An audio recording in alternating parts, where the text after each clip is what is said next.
Today I'm speaking with Kevin Wilkey. I first met Kevin over 20 years ago when he was Chief Flying Instructor at the Marlborough Aero Club and I was doing my CCAT instructor rating.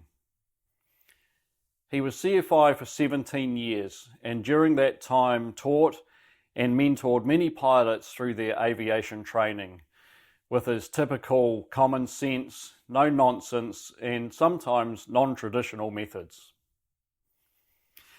Recently he wrote a very honest article which he titled Golden Moments, where he described his diagnosis and ongoing battle with the big C, that many people have found both moving and very helpful in their own lives. If you enjoyed this discussion, I'd really appreciate it if you took the time to like and subscribe. It makes a huge difference to the channel. All right, it's good to be here at the Amaka Classic Cars Museum. Feel very lucky to be able to be here. I think you've volunteered and helped out here for many years. Yeah, a long time, yeah. Yeah, and I think you said that you've driven virtually every car in here. A lot of them, not all of them, a lot of them, yeah. So, How many cars would be in here? well, I haven't counted, probably, I don't know, 100, would there? about well over 100, and it's a downsized number now compared to what it used to be. Okay. Yeah. It's very impressive. But that's not what we're here to talk about anyway, but you'd probably rather wish that we did. For many years you've enjoyed writing, and I have to say that you're very gifted at it. Your writing's very easy to read. And when you were CFI at the Marlborough Aero Club, you wrote a lot of articles for the newsletter, which were published into a book, which we'll talk about later, Laughter in the Sky, in 2010.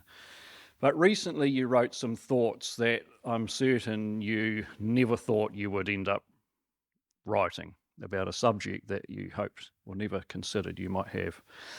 Because late last year, you were delivered the news that all of us probably dread and never want to get, and that was you have cancer and it's inoperable.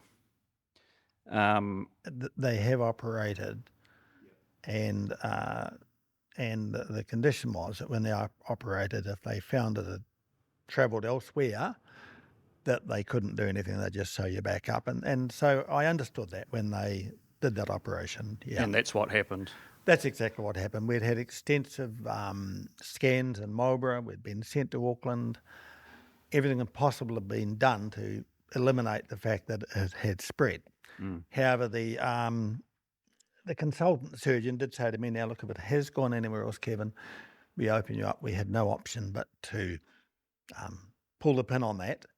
And so then it became Plan B, which is what we're in, chemotherapy. Yeah. Yep. So you've written some thoughts about what you're going through.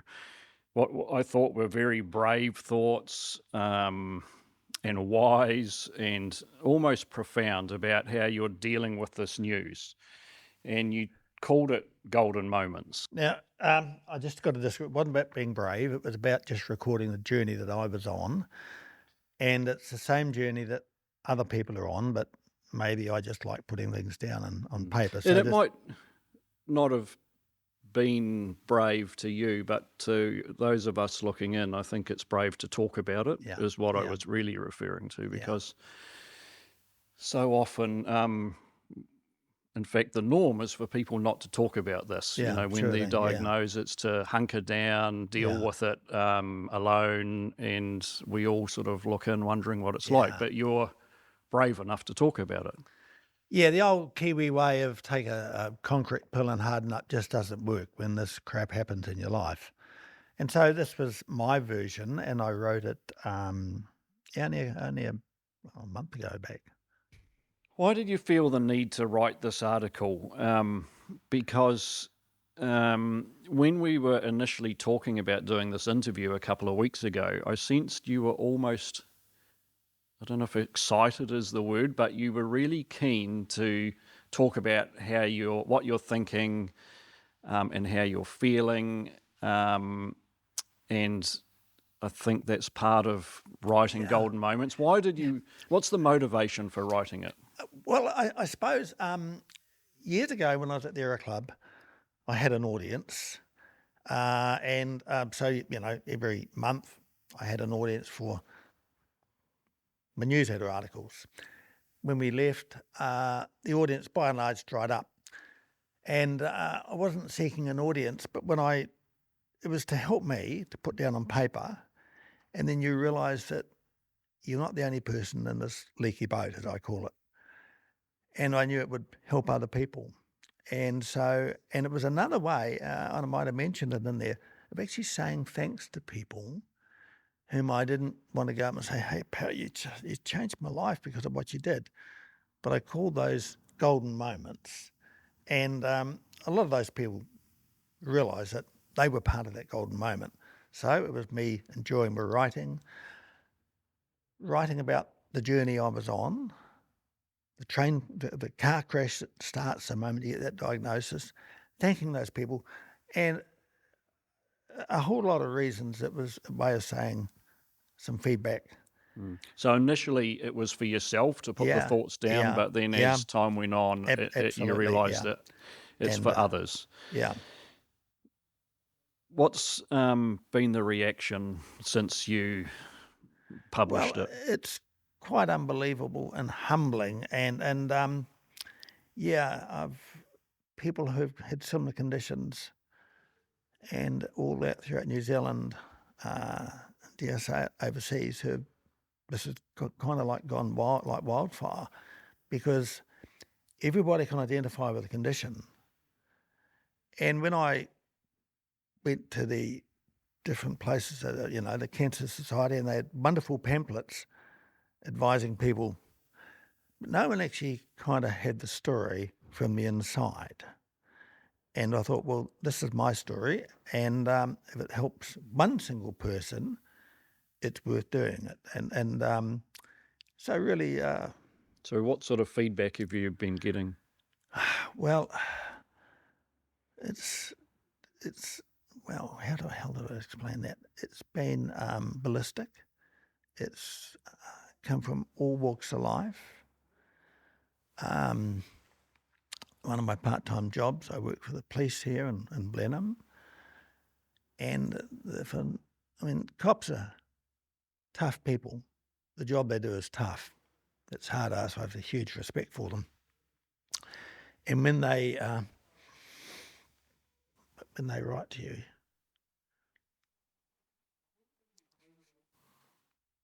and I have the lowest rank in the whole police station.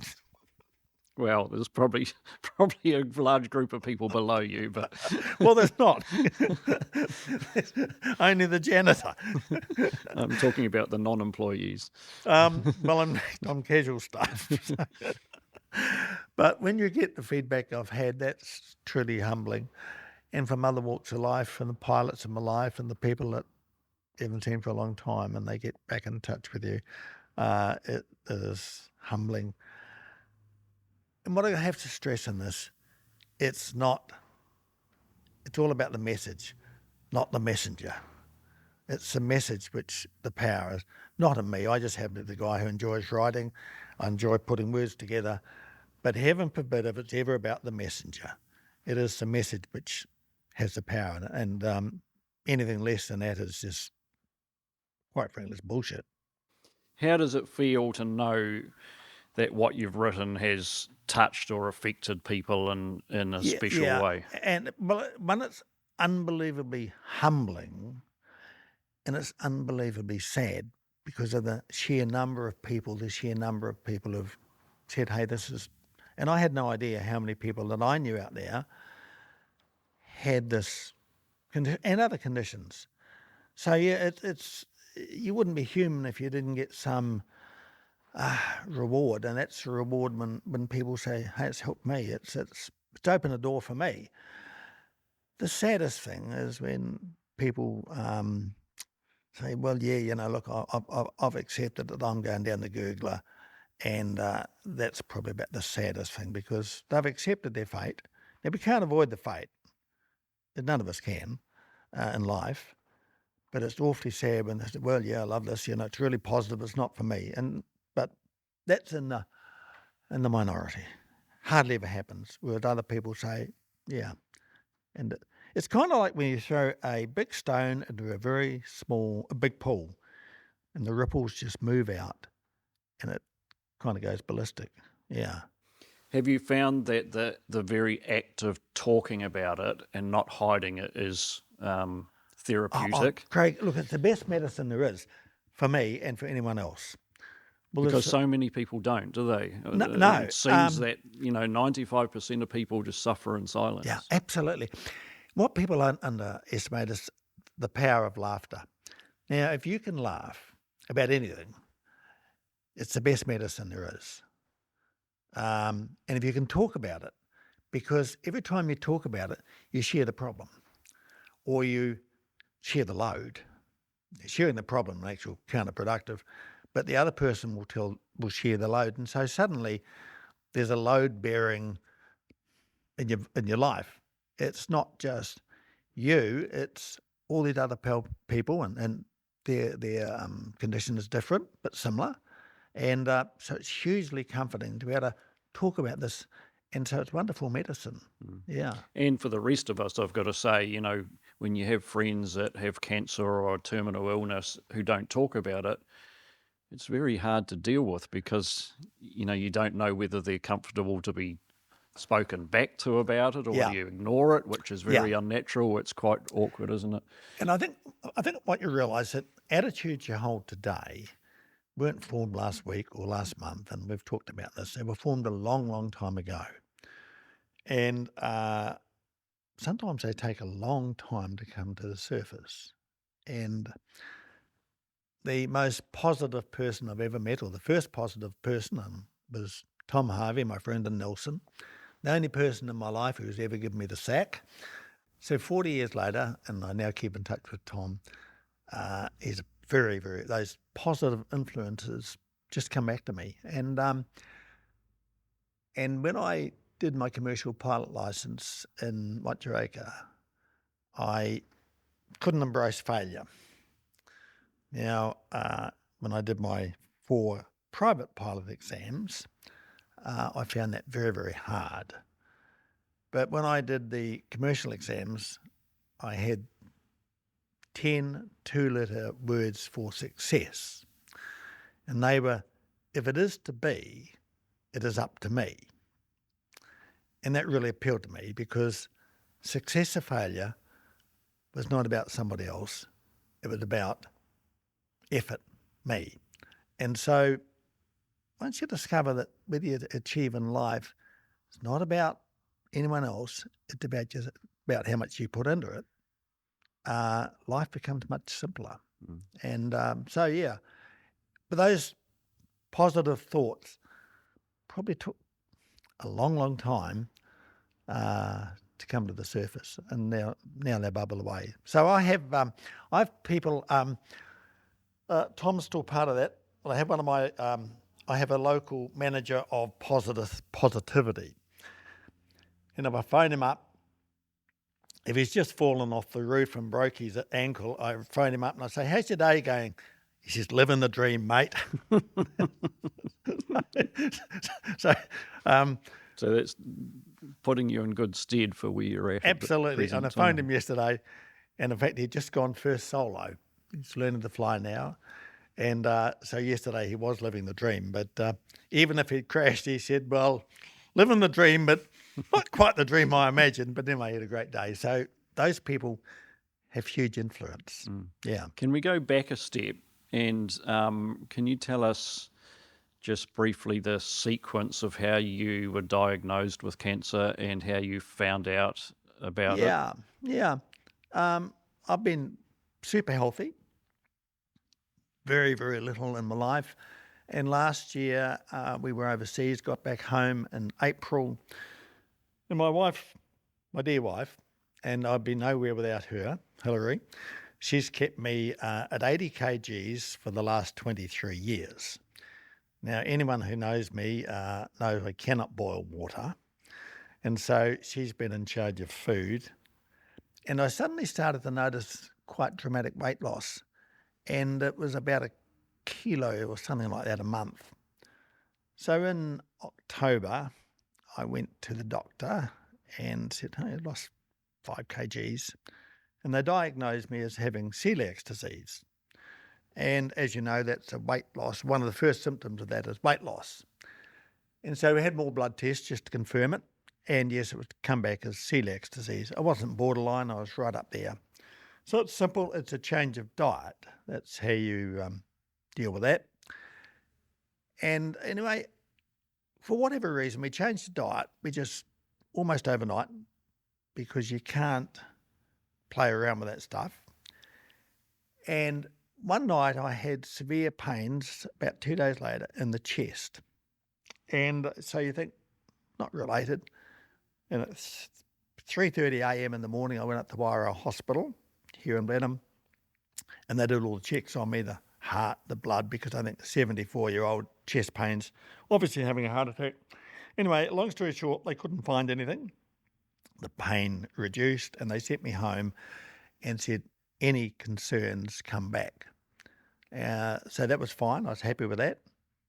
And it occurred later on in the day, about midday, so we went back to the hospital.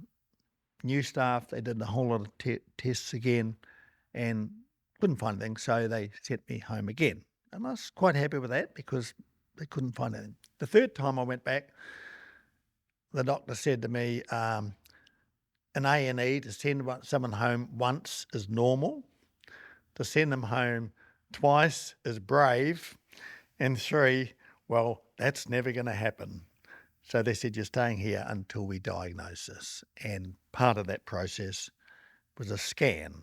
And so they called in their staff at 4 a.m. in the morning, because there's 2 of us here for scans. And anyway, the scan came back and it showed a tumour there. So that was the first thing we knew about the tumour. A tumour in your on the pancreas. pancreas? Yeah. And I didn't know much about, nothing about medicine, but I knew that that was one of the worst places you could have it. Fortunately, it was on the toe of the pancreas, and the doctor said to me, there's room for optimism. So I've clung to that thought ever since. And so that started then this train in motion of biopsies and goodness knows what. So they sent us to Christchurch. About 10 days later, or maybe we were in Christchurch, did the biopsy. And that's where I saw the young lady come off the plane. And then another 10 days later, and these things seem to take a week to 10 days, we got the result back. And yes, it was, and it was malignant. And but they were still optimistic that it could be operated on. So then they put us in touch with the consultant surgeon, and we had 2 consultations with him on Skype from the hospital. And so he spelled out the plan for us, and a major operation, and where they could remove the tumour, and that was our plan A. So we had a whole lot of scans in Blenheim, MRI and CT scans, and don't ask me what the difference is, but they show up the tumour. And then sent us to Auckland, both my wife and I, and we had PEP scans up there, which are the radioactive scans. And the consultant surgeon was very happy that the cancer hadn't spread. But he did say, Kevin, the only ultimate way to find this out is when we open you up and we look in there, and then if it has spread, well, that's the end of the operation in terms of that, and it's in plan B. But we went on holiday because it was Christmas time, and Todd Hoare, a lovely man, he was a consultant surgeon, but the operation was booked in for January 30. So we were very happy because all the indicators were positive. So we got to Christchurch. Once again, don't ever bag the health system. It works wonderfully well. No expense was spared. But you do have to understand it's under huge pressure. So as far as we were concerned, it worked flawlessly for us. Now, I know if you're waiting for knee replacement or a big toenail, it's a long wait, but it's life-threatening. All the stops are pulled out. So we got down there, and the anaesthetist said to us, because they do a lot of the prep work, you'll be out for about 5 hours. And so that's fine, no issues there. So Hillary went home, and I'm looking at the clock, and it's 10:30, and I thought, now we should be opening up about 3:30. So when I opened my eyes, and it was 12:30, I knew, something is seriously wrong here. And of course it was, because when they opened, big operation, opened the chest up, they had discovered that, it had spread. So I'd phoned Hillary to come to the hospital, so she knew that. So, that was a tough day getting that, But Todd said it's not the end of the line. It's chemotherapy. So he gave me huge hope and comfort. Can you explain as best you can how you felt when you were delivered that terrible news that it had spread? What was going through your mind? He's surrounded by his support crew and his team, and Hillary was there. And so I suppose when plan A is not viable, you got to think about what's next. And he was full of positivity and full of compassion. And so I thought, well, it is what it is, and we've got to move on with this. You can be negative or you can be positive. Both my wife and I, there's only one option here. And the best option was offered was chemotherapy. And so, we'll say for 6 hours, 3 hours too long, you're feeling sorry for yourself. And then you think, well, this is it. We just got to make the most of this. And he's confident. And so we'll follow his lead. Yeah. A couple of comments you've made when we've been talking recently. You mentioned about when we were diagnosed, like the plural, including Hillary in that. Yeah. Which is interesting because it's something you're both going through, not just you, absolutely. very much so. Yeah. Can you just mention a little bit about maybe how this news has affected Hillary, her job, that sort of thing? Yeah, well, she's a tower of strength, my wife, and she. So in many ways, it's much easier for me because I don't have to witness this person going through what we're doing, going through. A couple of things. I'll never ever use the C word. We don't use the word that it's a tumour, it's everything. But so she's a tower of strength, but she knew that she couldn't do her job justice and devote her time to me. So she gave the job up, obviously. And then she's devoted herself. She's my CEO. She was my wife, but now she's CEO and manager because she controls everything. And that's a role that she plays very well. So she spoils me rotten. And one thing she said is it's worse from the outside looking in. It is, yeah. She said when you're in this situation, you just get on with life. Yeah.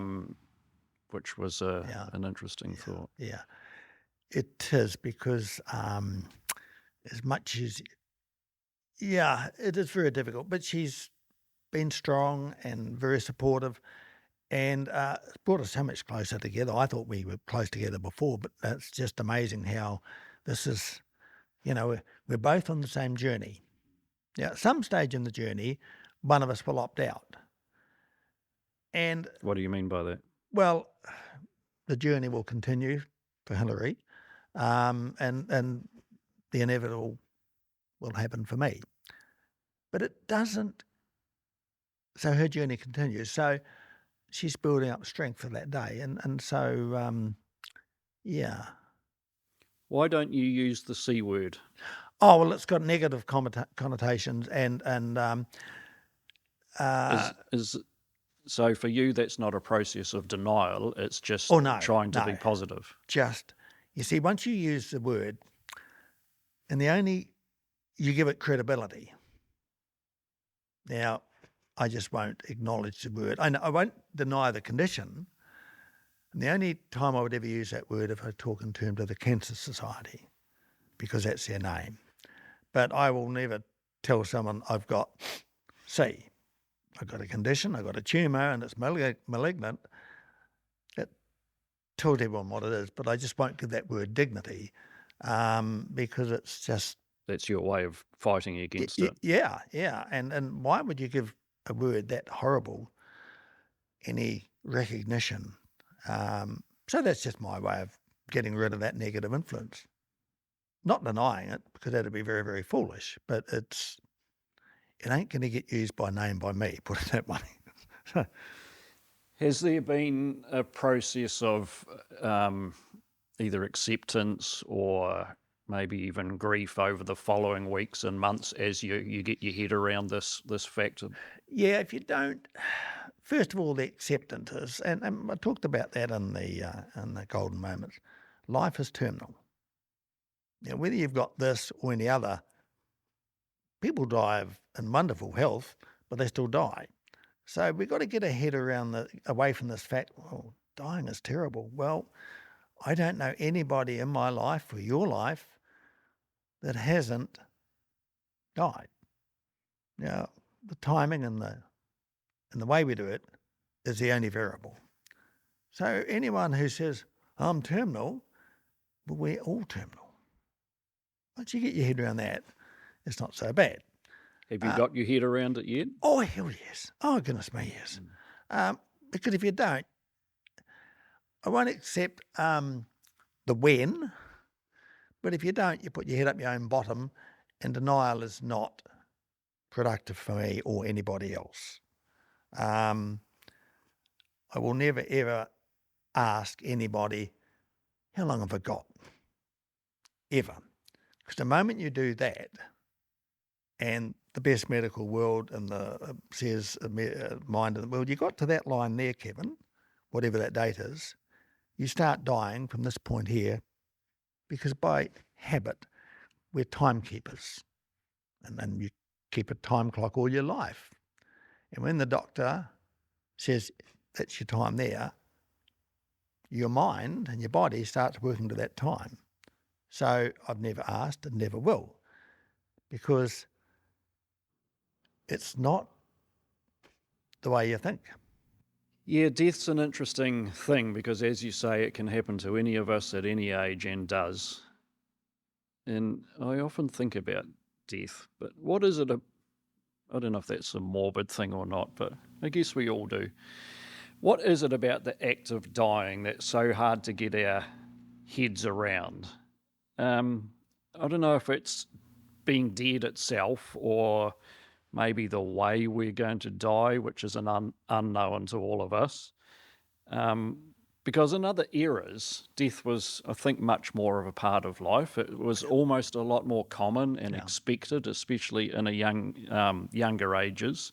But today, it's something that we're almost terrified of. But as you say, it happens to all of us. We just don't know when. I suppose medical science has moved us on. So years ago, a diagnosis, whatever it was, today is no longer terminal. Heart attacks or disease, whatever it is.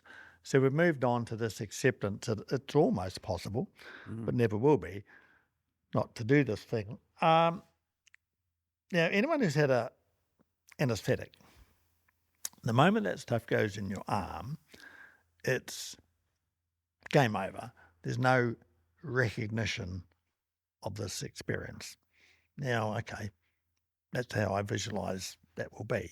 The transition from life unto death, well, interestingly enough, since I have had this diagnosis, two people I know, two very healthy people I know, have passed on.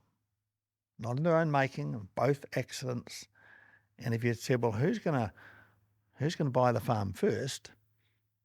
Wasn't those two. No. So you just don't know in your life, and you just don't want to dwell on that. No. Yeah. I think perspective is a very good thing, like you mentioned. And what I try and tell myself is that billions of people before me have died, Yeah. and billions after me are going to die. Yeah. As you say, everyone. And I'm just a tiny person in a tiny town, in a tiny country, Yeah. Yeah. on a tiny planet, in a tiny solar system. It's so insignificant. And to me, that gives me Oh, yeah. perspective on it. I'm not sure if it makes it any easier. And it is very easy to say when you're well and healthy, I'm not scared of death. But I wonder, is it actually different when you have a diagnosis that potentially might bring death on sooner? Is it easier, still easy to say, or is it quite different? It's very easy to be brave when you're in good health, have no pain, and everything is upbeat. Now, up to this stage in my life, I've probably had 5 days where I felt like crap. Now, this is an illness which we'll say was diagnosed in October. And so 5 days of feeling not so good. And I can tell you what they were. The first day was the diagnosis, and then I probably forget the others. They were not significant. So I've had wonderful health. So it's easy to be brave when this has happened. The real test is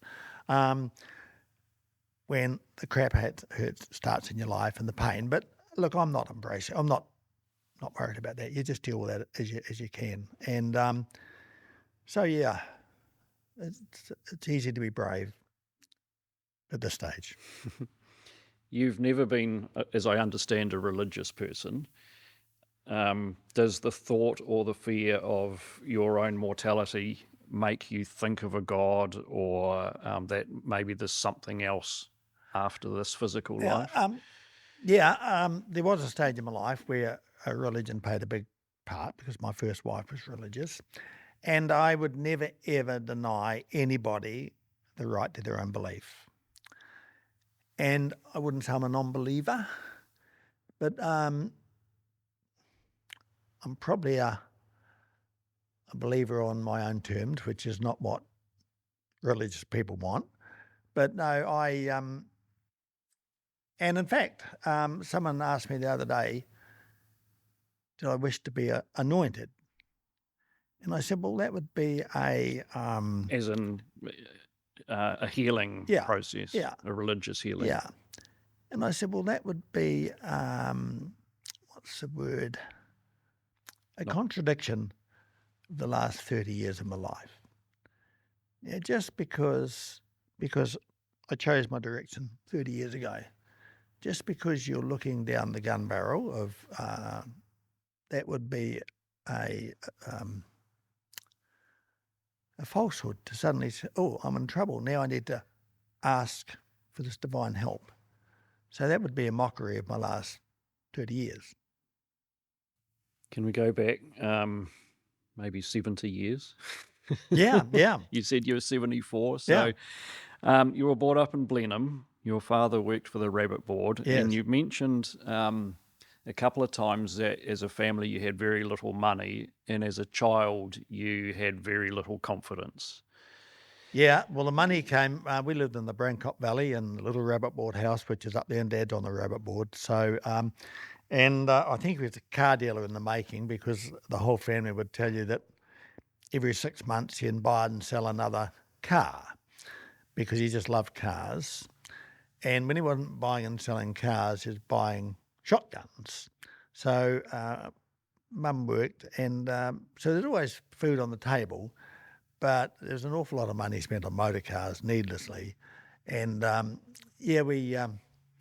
wasn't a lot of surplus, obviously, but we were a happy family. And so why did you have no confidence as a child, and how did that affect you growing up? Well, yeah, that's interesting, because we were surrounded by farmers, and they had lots and lots of the good things in life. And I suppose and no one ever said to me that you should have confidence, but I just lacked confidence, maybe because of our station in life. And this dogged me for a long time in life.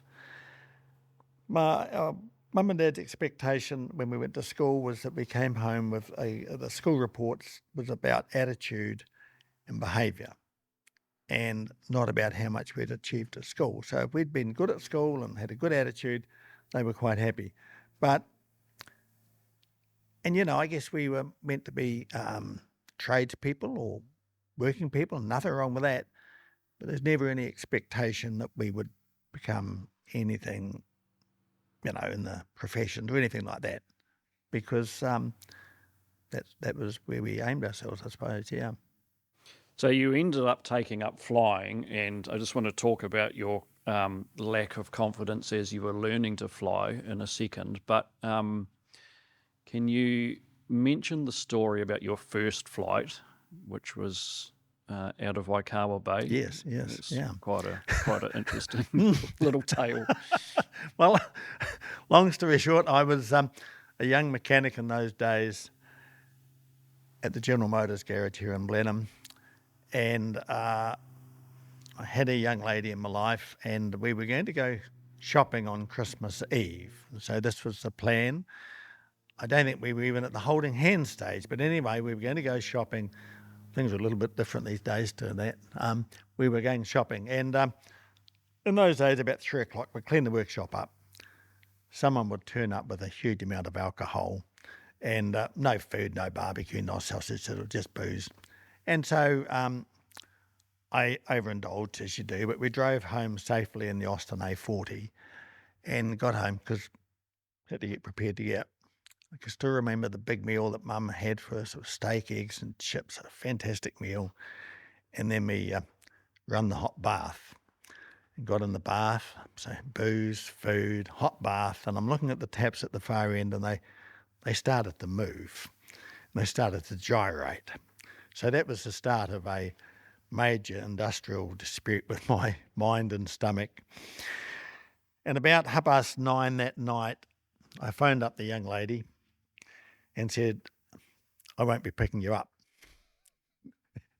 She uttered words to me then that I didn't gather the significance of, and she said, it doesn't matter anymore.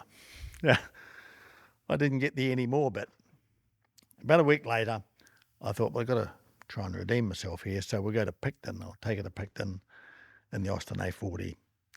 Got to Picton, and that didn't do the trick. So I'm driving around to Waikawa, and here's this light aeroplane on the Waikawa strip, and the Marlborough Aero Club are flying, doing scenic flights. And the pilot was Alan Graham, who's extremely well known in aviation, super enthusiastic. The aeroplane was Charlie November Yankee, which was a little Cherokee 160. So I thought, this has got to be the magic moment. This, if anything does anything from a love life, this will be it. So we went for a fly out of Picton. And always remember, little Cherokee has a trim on the roof, and I'm looking at all these dials and gauges, and I couldn't get over this thing on the roof, because Alan would wind it one way when he wanted to trim the nose up, and wind it the other way when trim the nose down. But I had no idea, so I thought, you don't really know what he's doing with this thing, because it goes backwards and forwards. And then there was the flap lever, which was totally different. Anyway, long story short, we did a turn over the new, as it was then, railroad ferry, and I'm looking down the wing, and I thought, I got to have a piece of this. So when we got back, Alan said, we're having a flying scholarship, and if I can do this, you can do it. So that was the start of the love affair. Now, not with the young lady, because understandably, It didn't go so well. the wheels fell off. The wings didn't fall off, but the wheels did. But it started this love affair with aviation, which has continued on. And that flight was 55 years ago. And just last year, Alan and I flew together when I was able to renew his, he still holds an ALTP, an Airline Transport Pilot Licence, but I could do his BFR. So we've flown together for that time. So a very special moment. And so started the flying, yeah. So when you came to do your PPL, you mentioned you failed 3 or 4 times. Can you just talk through that process of what kept you going, and how often did you consider giving up? Did you think you weren't cut out for this? Well, I found the flying really well. relatively simple. I thought I was doing okay, which I was. But as you may remember, the training manual in those days was a book called Fenwick's Flying Manual. And the 4 exams you had to sit were very, very elementary, but you had to pass all 4 in the one sitting. Quite different today. So I would pass 3 of the exams, which I might pass metal, naval law, and Miss Airtech. So it's back to the books, more reading. So this would go on for 3 or 4 times. And finally we had all the ducks in a row and we passed. And then I could do the flight test. So I was very happy I did the flight test and passed. Some of my other mates who had sat all the exams and passed, they failed the flight test. So I kind of felt good. And that was a huge confidence booster for a guy who had left school at 15 and never achieved anything. At least I now had a private pilot license. So that was huge. Yeah. So what about the CPL? How did that go for you? Well, the CPL happened much later, and very briefly I'd gone to Nelson to live, and I had what we call the 3 M's in life, which was marriage, mortgage, and monsters in that sequence, my loving kids. Then we had the 3 D's, which was divorce, despair, and destitute. So that kind of covered about 15 years of my life. But in that time, I wanted this commercial pilot license because that was the measurement of what people were about. At the Marlborough Aero Club, we had lots and lots of safe air pilots who were part of the Marlborough Aero Club, obviously. And so that was my aspiration in life. And with a wife, 2 children, a mortgage and a business, failure could not be part of the plan. It just simply couldn't be part of the plan. So, and I discovered that if you devoted 24 hours a day, 7 days a week to the plan, it was amazing how it developed. And when I went to that school, it was over in Motueka Airfield, and Wally Wagondonk was our tutor, and Wally was absolutely marvellous on the whiteboard. But I've been in business for a long time by myself, selling cars, and so every time a plane would land, I'm out there looking at the aeroplane. It took me 2 weeks, literally, to learn how to sit still. It took 5 weeks for the learning process to start to happen. And your brain is like a big turbine wheel, and it just ticks over at the speed you want it to during normal life to achieve whatever you're doing. And it took 5 weeks for the brain to pick up speed to the new demands of learning. And after 5 weeks, the big turbine is starting to spin. And then it starts spinning faster and faster. At the end of the 10 weeks, you could absorb any information. So I despair when I hear people saying today, no, I can't do that, or I haven't got the brains to do that. They just haven't found the secret of getting the turbine, because the brains are there. Did you struggle in those 5 weeks to keep going? Well, never to keep going, because the goal was never to quit. But yeah, it took a lot of perseverance. And but I used to say to myself, if it is not your aptitude, but your attitude that ultimately will determine your altitude. So it wasn't about whether you had the brains, it was whether you had the attitude. And I think you showed me the notes that you wrote on one of your yes, yeah, CPL training cards to sort of encourage you at the time. It was, and there's one there which I've forgotten, and I wish I'd brought it today, but it was just saying that, hey, if you want this thing, focus on it and you can have it. And I still have done that many, many times with young kids when they want to be a pilot. And I say, well, every time you see a Boeing or a vapor trail go overhead, look at that and say, that's me one day. And that's achievable. But there is a catch. You can have anything you like, including that, but you can't have everything you like. So when you realise that you want to be a Boeing pilot, You can't have the best car in the car park. You can't have big holidays because you got to stay focused on the goal. Once you've got a goal, nothing will stop you. There's only one thing that will stop you, and that's lack of confidence. And that's the biggest handicap you can have in your life. Because if you haven't got the confidence, and the commercial pilot license was another huge confidence builder for me. Because suddenly I thought, well, I haven't been to uni, I haven't got a BA in science, but I hold a commercial pilot license, and to me that was huge. Yeah. Moving on, I came back to Blenheim to be the Chief Flying Instructor here at the Marlborough Aero Club. Which you were from 94 to 2011. Yeah, I think that's right. 17 years, yeah. Something you might have mentioned in your book. When you're too lazy to work and too honest to steal, the only thing you can do is get a flying job. So that's what you did. Well, I stole that quote off Steve Scott. Steve was the Chief Flying Instructor here, and he now works for Air Nelson, and he's been there for too long. And that was one of Steve's sayings, you got to, if you don't want to work, you just got to get a job you love. So that was Steve's, and he probably stole it from somebody else. And I came here for working. The plan was I'd be here for 6 months, working with Steve. No, in fact, 2 years.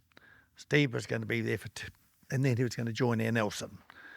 Well, in a strange turn of events, about 6 months later, Steve's working for Air Nelson.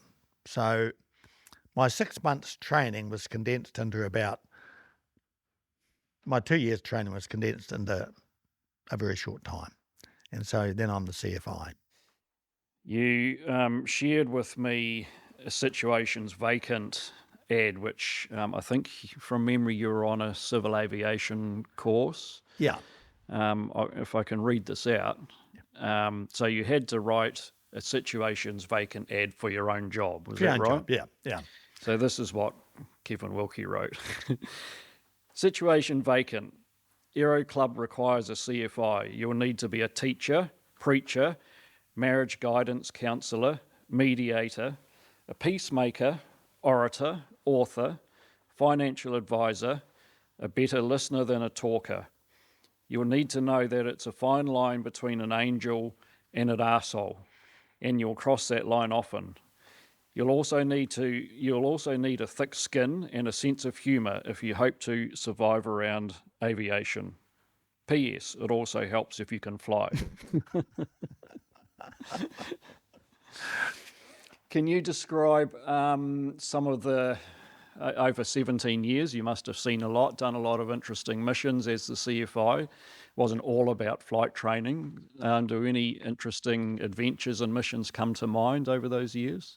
Well, all that reflected there was events that had happened to me in those two short, and that was in 96. So I thought, well, these are some of the things that have happened to me. And I had, you have to get up and do some public speaking as a Chief Flying Instructor. You're the role model, you're the leader in the Aero Club. I'd had members here, very dear members, who had passed away for various reasons, and spoke at their funerals. And you talk to the wives. And I thought it was all normal stuff for a club. And then you've got people in the club who've had marriage breakdowns, and of course, they come and talk to you about these things.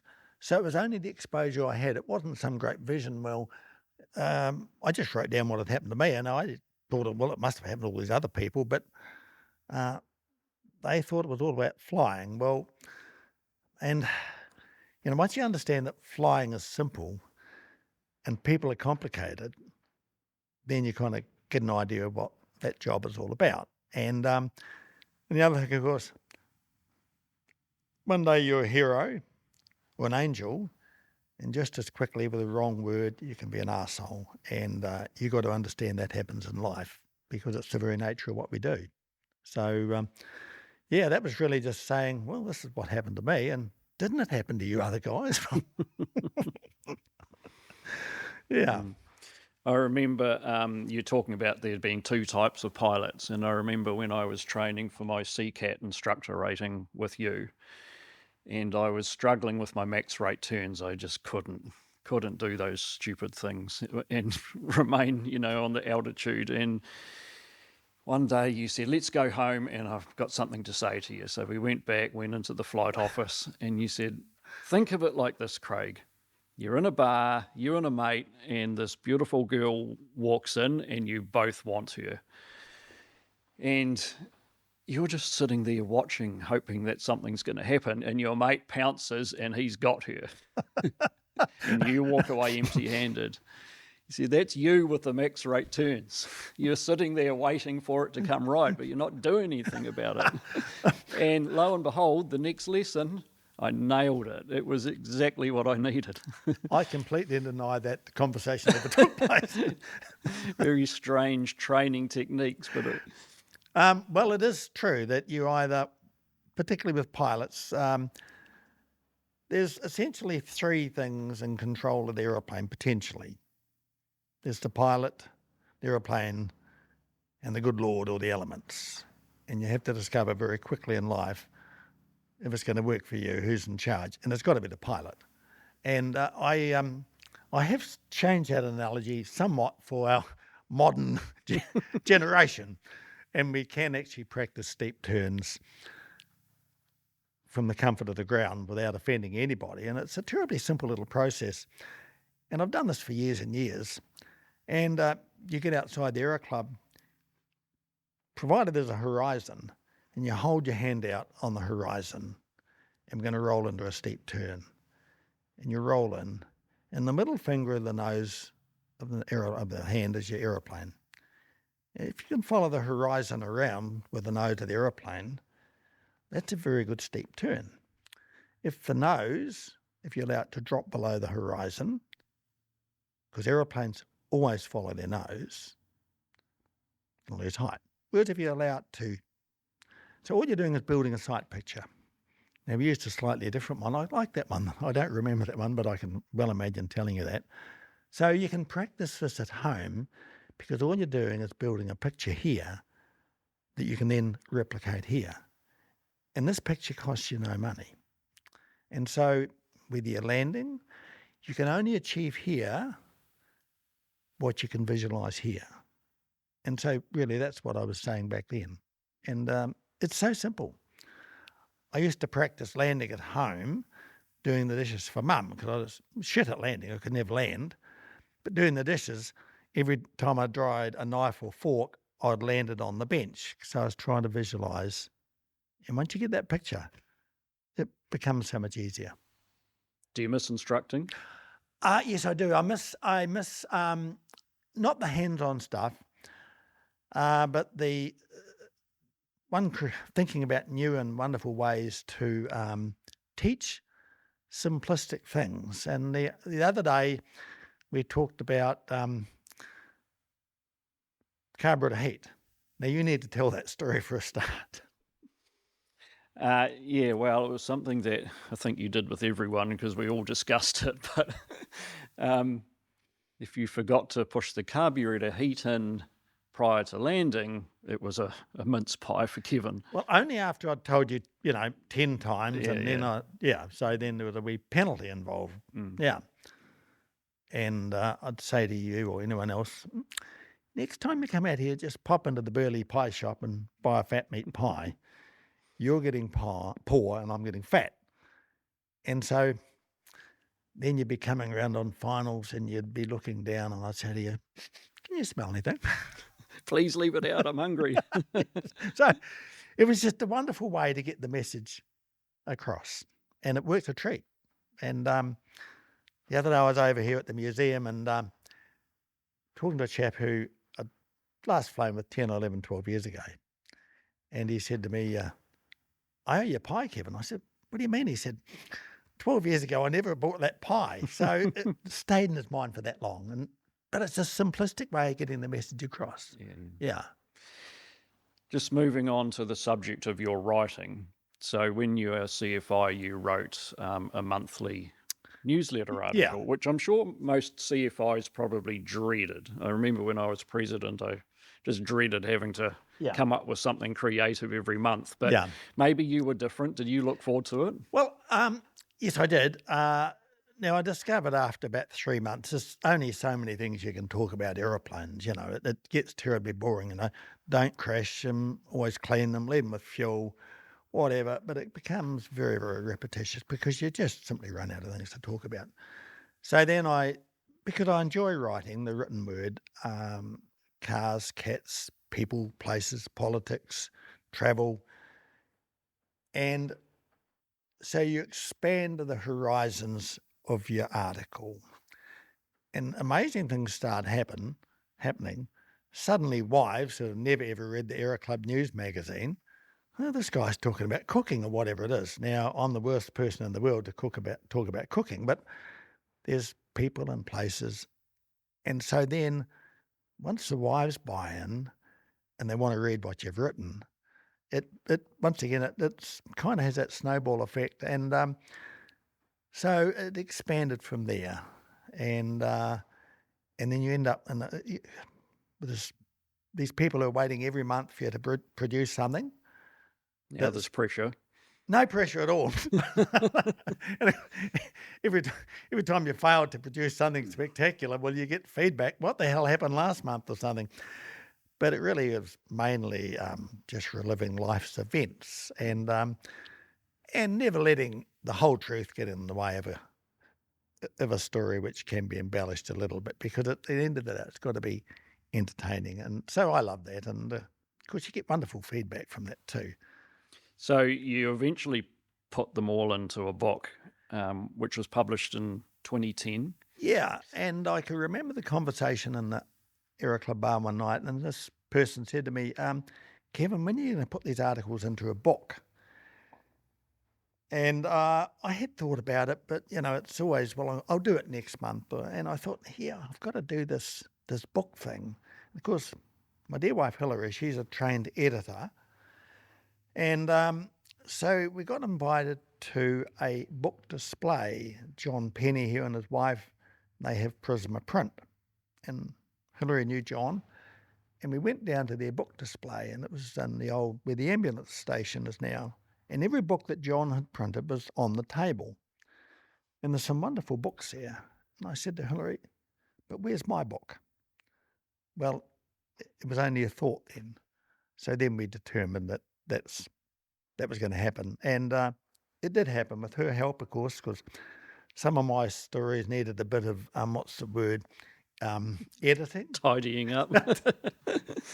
And she would say to me, "You can't say that, Kevin." I say, "Well, sweetheart, that's why I said it. On this occasion, that's why it's going to be said." And so, but yeah. So I recently reread that book after 13 years since it's been published. 2010 we published that. So yeah. And there's just a few interesting thoughts that came out of it. One is you mentioned the braggers and bullshitters stole competition. Yeah, braggers and bullshitters. Which was the stole event, the precursor to the Healthy Bastards event, wasn't it? Absolutely. Sort of a bit of history recorded there. Yeah. And it all started with, we'd had these landing competitions out here, and there was two exponents of this wonderful Cessna aeroplane, the tail draggers versus the nose wheelers, if you like. And the tail draggers, of course, believed that, rightly so, that they had the ultimate aeroplane for short landings, while the exponent of the tail of the nose wheel, the 180 horsepower. So there's all this antagonism going on. I still remember the day. It was Chris Brown and Ray Patchett. Absolutely. Let's say the names. Absolutely. you can say it. They can't blame me now. Yeah. And so I called that. I said, "Look, we're going to have a competition. We're going to call it the Braggers and Bullshitters competition." And so braggers and bullshitters from all over Nelson and Marlborough turned up here for this competition. And so that was the start of the Healthy Bastards. And so it was a great day. Yeah. Another thing I had was an article that you titled Canoes, Hueys, Lattes and the New Handbook, which was written in 2001 about the new civil aviation regulations. And there was some despair in your voice about the effect it was having on the Aero Club. And my thought was that was 23 years ago, and if only you knew the way the civil aviation was now, how could it get any worse? But, there's virtually no Aero Club with a Part 135 certificate now. No. Bureaucracy is completely out of control, although it's not admitted in many circles, but we all know it is. It's a bit sad the way it's gone. Our handbook in those days was probably an 8-page document. Now, you've got to understand the Marlborough Aero Club was formed in 1928, and it's been operating commercially until, we'll say, I don't know, shortly after I left, they handed in the 135 certificate. To my knowledge, we've never hurt anybody, we've never killed anybody. And so when I got here in 1994, the operating handbook was, we'll say, 10 pages, with no changes at all to the airfield, the people, the aeroplanes, where we flew, how we flew. We now need 300 pages. And so that was my code to how it operated, or what the new operations requirements were. And we still see that today.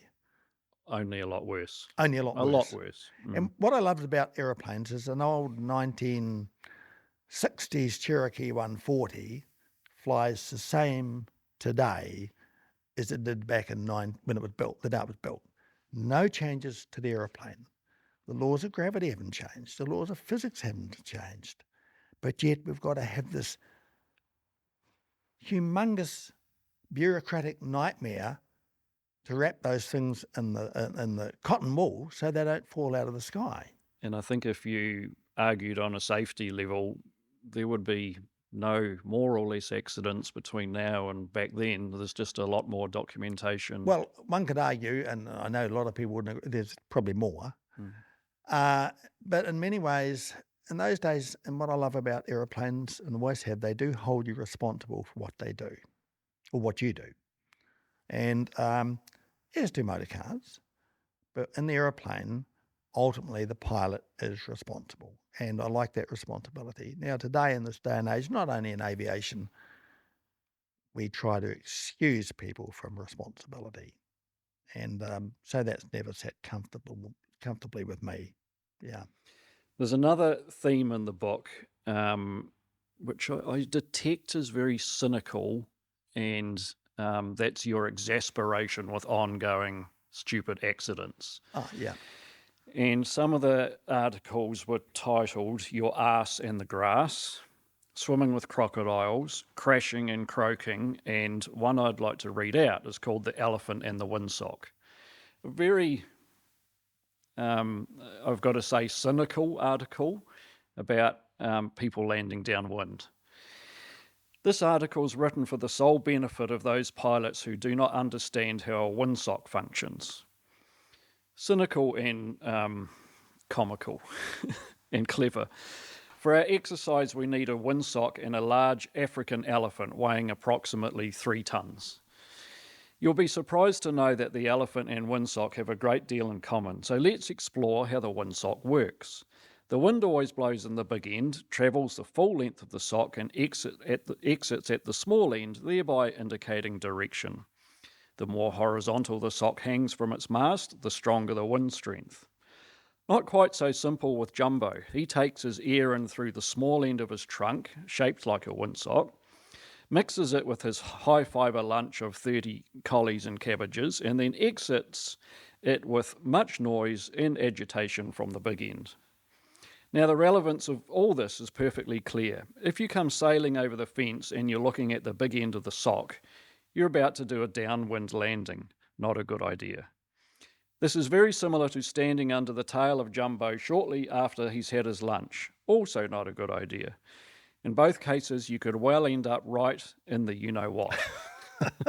So in conclusion, if you're overhead the airfield and are having trouble reconciling the way the windsock is pointing and the direction that you want to land, just think of Jumbo the elephant. Put the nose of the aircraft and the small end of the windsock facing each other, nose to nose. From here, you can't go wrong. I thought that was great because I remember some of the accidents, around that time relating to this. Yeah. And you must have just been despairing. Well, you despair, and it would be wrong to say it didn't happen with pilots who are trained here. And let me put my hand up and confess, when I went proposed to my wife at Cape Campbell, I flew out there in the little Victor Air Tourer. And there are no windsocks out there, and I had the plan. I was going to propose. Now, what I remember from that day is I landed downwind at Cape Campbell.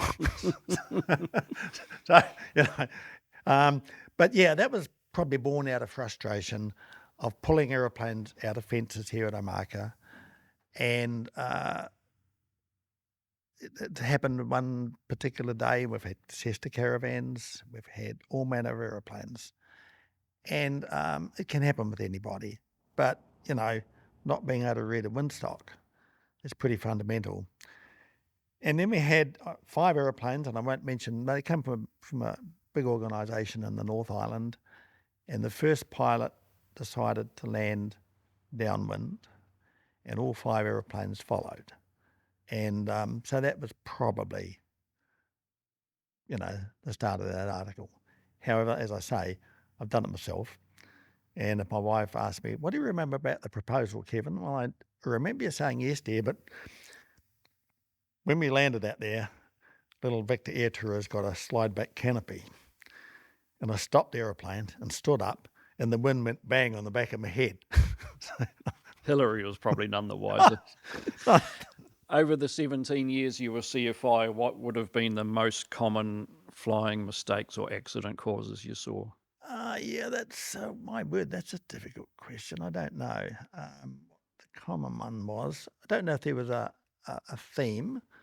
If you'd given me some warning, it might. A very difficult one to think about that, because a whole lot of things. Do you think the safety rate or the accident rate has got better or improved over the years? Well, I just got to qualify that, what you talked about. And if anyone watching this, many of the people will know that I'm the guy that caused the 747 to do a overshoot at Christchurch Airport. That's another long story. I've got to put my hand up. Not satisfied with that. It was a human factors error on my part. Not satisfied with that. Rex Burton will remember this, when I caused the New Zealand Air Force to overshoot at Ohakea.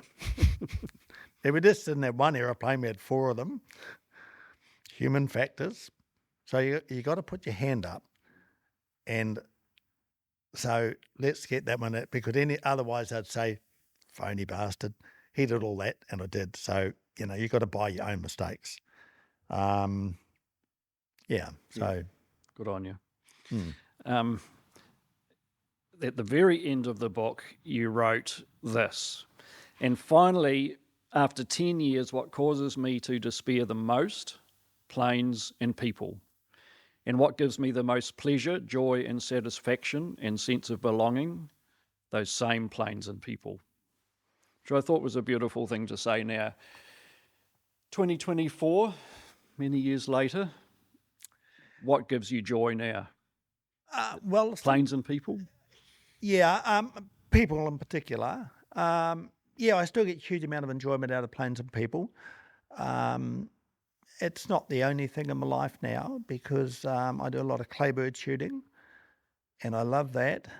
And I meant to, just before we were over in the having a coffee there, claybird shooting has taught me a lot about discipline and self-control. And my life coach for claybird shooting is Andy Peters. And but my daughter taught me something the other day, because I haven't picked up a shotgun for 2 months, just simply because of where we're up to. Anyway, I was going to compete in the Marlborough Gun Club Championships last week. So my daughter is much wiser than me, and she said, Dad, when you call for a target, which is the word pull, what do you see? I said, well, you see the clay bird. It comes out of the trap and you shoot it. And she said, today you're going to see a cancer cell. So when that cancer cell flies out of the trap, you got the means to kill it. And boy, oh boy, I've never ever had such an incentive in my life. And it was, so when the other guys called for the target, they saw a target. I saw a cancer cell. Was your shooting dead on? Well, the ultimate shoot for anyone is what we call a possible. And so we did a possible, 25, and the next one we did 24. So out of the 6 events that I competed in, I won first prize in 3 of those. Wow. So, yeah, but I had the advantage because I was shooting this deadly thing out of the sky. Did I use that word, cancer? You did. Well, it was only to describe. I understand.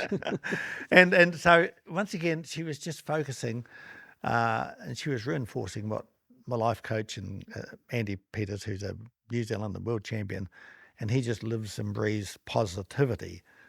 But I just, yeah, my daughter said that to me, and I'd like to claim that I'd come up with that, but she reminded me that, no, that was me. I have a few last questions for you, and I won't use the C word. How has having C changed your outlook on life?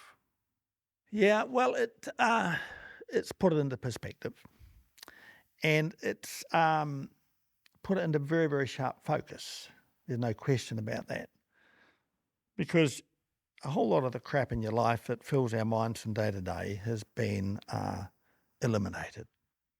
It's no use we worrying about things they can't control, about the state of the nation or where the politics are going, because I can't change that. So you start focusing on the things which are important to you, your family, the people you love. So, yeah, there's a real change of attitude. Yeah. Just getting rid of that crap that we try and deal with every day. Yeah. So I think a takeaway from me from your Golden Moments article is that whether you have cancer or not, it's a life lesson for us all, to be aware of those golden moments even when we're well. And it's a shame that it's so often that it takes an event such as this, whether it be an illness or something happening to a family member, but some traumatic event to focus what's important in life. And wouldn't it be nice if we could all learn to do that when we're fit and healthy and things are going well? Yeah. And I just wrote a lot of things down, and like I said, this is probably the subconscious mind, and I'm probably stealing other people's ideas. But it's not the years that's left in your life that's important. It's the life left in the years. And suddenly life becomes a whole lot more beautiful. And, we'd all love to have a whole lot more years. But if it hasn't got the richness of life, well, it's kind of just time for the sake of time. And so life has taken on a whole new meaning. Every relationship is better because you see it for what it is. We're not bogged down with worrying about these other crap. Yeah. If you were to condense everything you've learnt in your life into one message, this is quite a big question, and I'm sorry to throw it on you, into one message to pass on to others, maybe especially to young people, but what would that be? I can't do it in one, but I talked before about the worst word in the English language, which is fail or failure. Now, when I was doing those commercial pilot exams, I went to the School of Motueka, no trouble. When I got back to Blenheim, 6 years later, I'm embracing some new exams, a gas turbine exam, the instrument rating exam. And every time I sat them, the nice people at Civil Aviation would send me a letter to say, you failed. And I replaced that word. I got to, my saying was, fuck failure. Anybody can be a failure. So what do you replace that word with? And I talked about delayed success. Now, it's only failure if you never do that again. If you walk away from it, that's failure. But when you replace the fact that you didn't pass with delayed success, it just means you work harder, faster, longer. And so we just got to get away. People don't pass, but if you replace that word with Don't fail. or delayed success, it just puts a whole new perspective on life. So that's really... So the takeaway from that is don't give up. Don't give up. Keep forging ahead, keep trying. Yeah, I mean, if a kid who left school at 15 can do what I've done, and there's no such thing as failure, only if you embrace it and adopt it. The other thing you have to learn in life, there's no such thing as a free lunch. So we all got to pay somewhere, and the government will tell you this or that is free. Well, no, it's not free, because governments don't have any money unless us taxpayers pay for it. So if you think there's a free lunch, it applies to what you eat, how you drive. It's never going to be, because if you overeat or overindulge, the price you pay will be later on with whatever it is. So, yeah, never think there's a free lunch, particularly in aviation, because it holds you accountable. Yeah. Is that profound enough? Very profound. All right. Thanks, Kevin. I really appreciate you talking about this. I'm sure it's not easy. It is very brave looking from the outside, but hopefully it's good for you, and it's certainly good for the rest of us to hear some of this. So, yeah, well, thank you. And look, it's been, if we share the message, give anyone else some hope, glimpse of the future, it's well worth it. Yeah. So it's called Golden Moments, and it says some helpful hints for those facing the enormity of their diagnosis. From the moment you are diagnosed, several changes take place in your life. First, there is shock and horror at the C word invading the peace and tranquility of your comfortable lifestyle. The inevitable question will be asked in your mind, why me? It will only be much later you might ask yourself, well, why not me? After all, if the King of England can have a similar diagnosis in 2024, this condition is no respecter of people or status. The images of others you know with similar conditions creep into the part of your mind and promote doubt and fear. As you listen to your doctor spell out the ramifications of the diagnosis, something else happens that perhaps you've not thought of. You just lost control of your orderly, well-laid plans for your future. Without invitation, this hideous condition has reared its ugly head and wants to take over or dominate your life. It's a bit like a car crash that takes place with no warning. Despite your best laid plans, there will be many consultations with doctors, nurses, oncologists, surgeons, and the like. You will donate more blood than you ever thought possible, have more scans of your internals, and it will all be done to a timeline that suits the needs and demands of the provider of your care. Dates will be made that completely clash with family commitments, holidays, travel, and so on. Your mind will spill out of control with ideas, alternative medicines, diets, different outcomes, the shortcomings, side effects, and you feel you're no longer in charge. As human beings, by nature, we want to be in charge. Where we live, where we work, and whom we marry, and so on. Not so with the C word.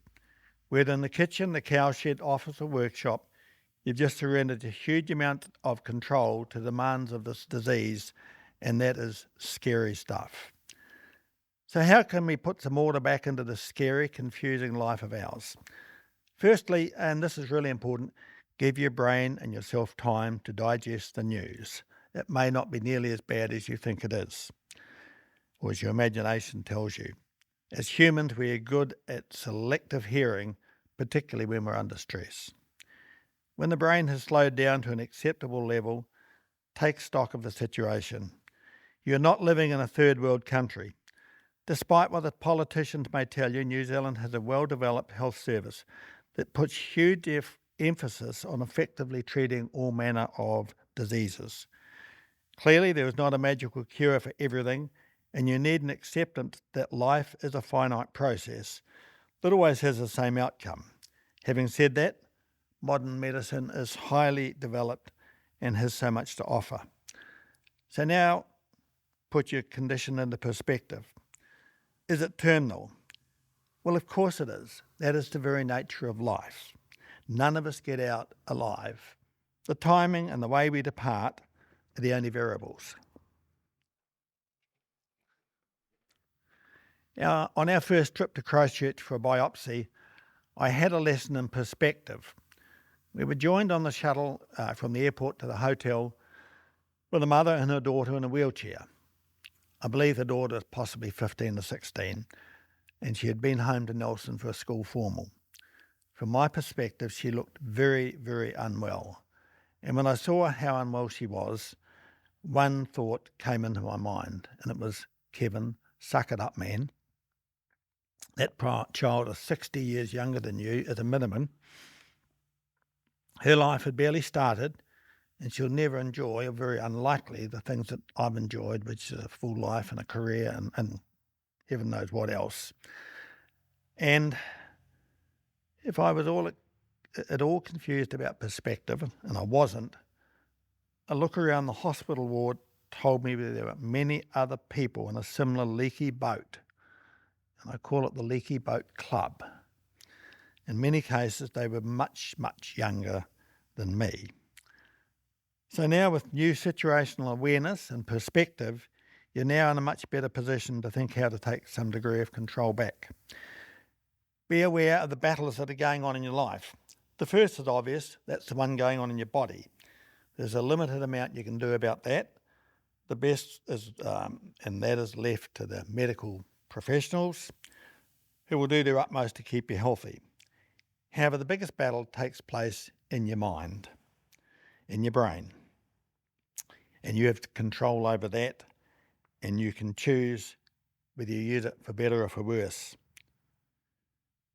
As you know, for over 55 years, I've been involved in flying light aeroplanes, if you have. And there are essentially two types of pilots, those who take control and those who watch control, or those who make things happen and those who watch things happen. In aviation, if you want to have a good day and smell the roses, you've got to be one of those people who make things happen.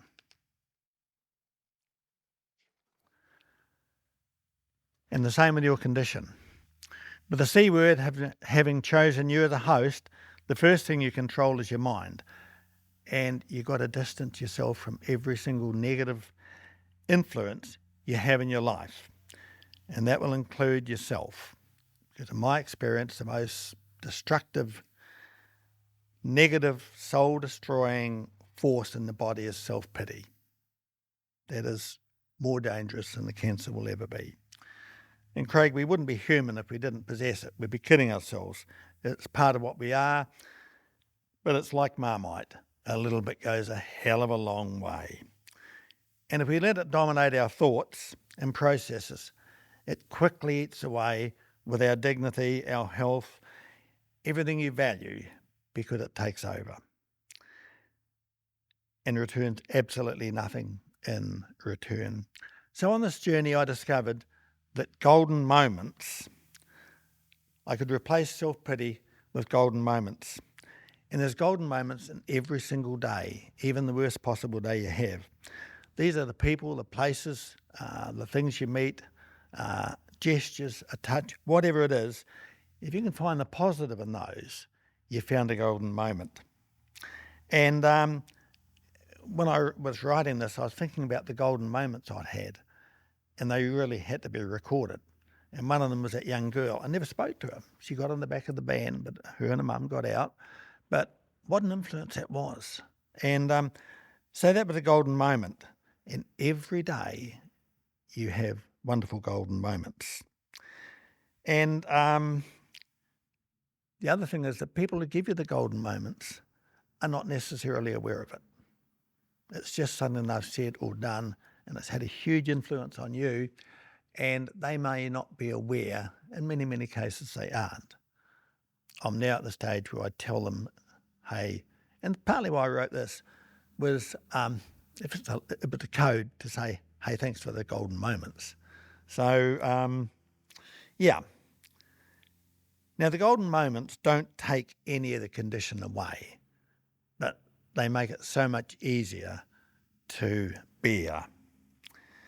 And as I was saying, well, the little secret, the people don't know that they've given you these. But now you've got some really good tools at your disposal. You've got an overview, you've got perspective, and you've got some golden moments. So It's going fine.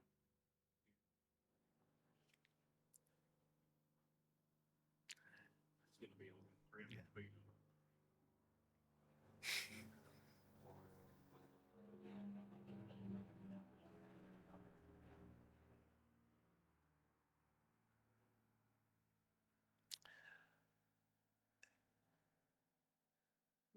yeah, lovely sound of that aeroplane going up. Not what we want.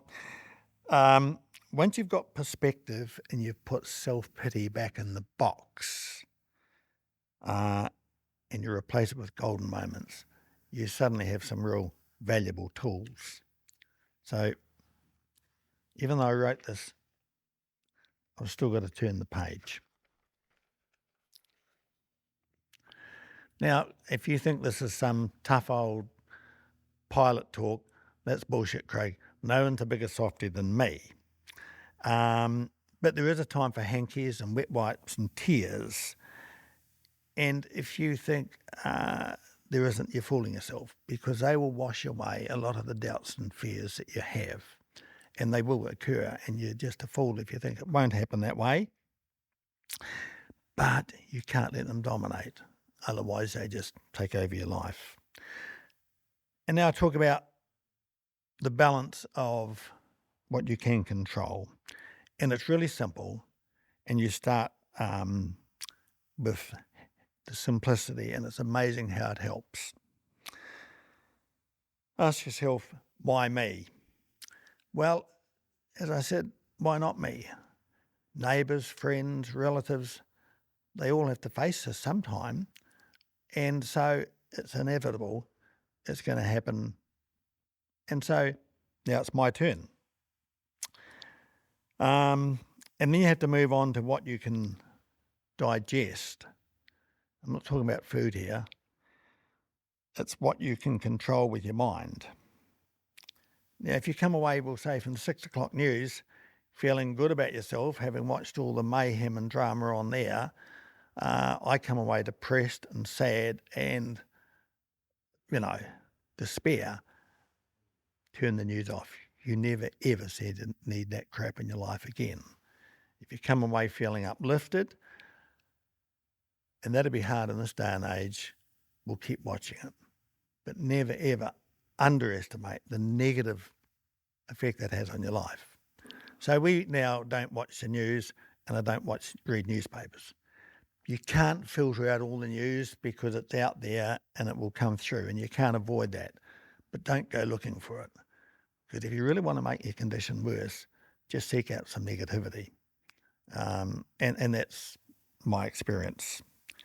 And so we looked for a channel recently and got Netflix after avoiding Netflix all my life. But boy, has that got some good humour and what will suit us in terms of humour. So the last thing we do at night is we watch something uplifting, makes us laugh. And everyone's got a different sense of humour. But so ours will be different to yours and so on. But you go to bed with a smile on your face. And it's so important. Whereas learning about the fate of the polar bear, electric cars, the ice cap, or any of the stuff that is out there, it doesn't help. Of course, it doesn't help because we can't change it. If you could change it, it might help, but it doesn't. So having lost the plot a little bit on this thing, but I think you get the trend. Avoid the rabbit holes. Now, rabbit holes are many, The moment you get a diagnosis, your nearest and dearest and those who love you the most will come up with a suitable alternative that worked for somebody, but it may not work for you. Now, I'm a great believer in mainstream medicine, but I have been offered many, many rabbit holes, and they can work and complement mainstream medicine. But 50 rabbit holes out there, you don't know which one to go down. So we have decided on mainstream medicine. Now, all this advice is given with the very best of intentions because people care and love you, but it creates huge turmoil, unbelievable, because you think, well, mainstream medicine's over here and there's all these other options. If I choose the wrong one, well, who knows? So once we put that to bed and we decided that our direction in life was going to be mainstream medicine, it just put out another fire in your life. And so, that was very important. And what you decide will be dictated by your age. At age 30, you might think, well, okay, I need to embrace every option there is. At our age, well, going on a 3-year fast, 3 years where I wouldn't enjoy my food, well, quite frankly, there's no future in that. And once we decided, which was chemotherapy, it was just such a relief because then I could just focus on that, and terribly important for us to do that. Getting to the end of this article, we have opted for the best medical advice that is appropriate for my age group, and it's taken away so much turmoil. Remember, folks, it is terminal, as is all life. Smell the roses every day. Cheers.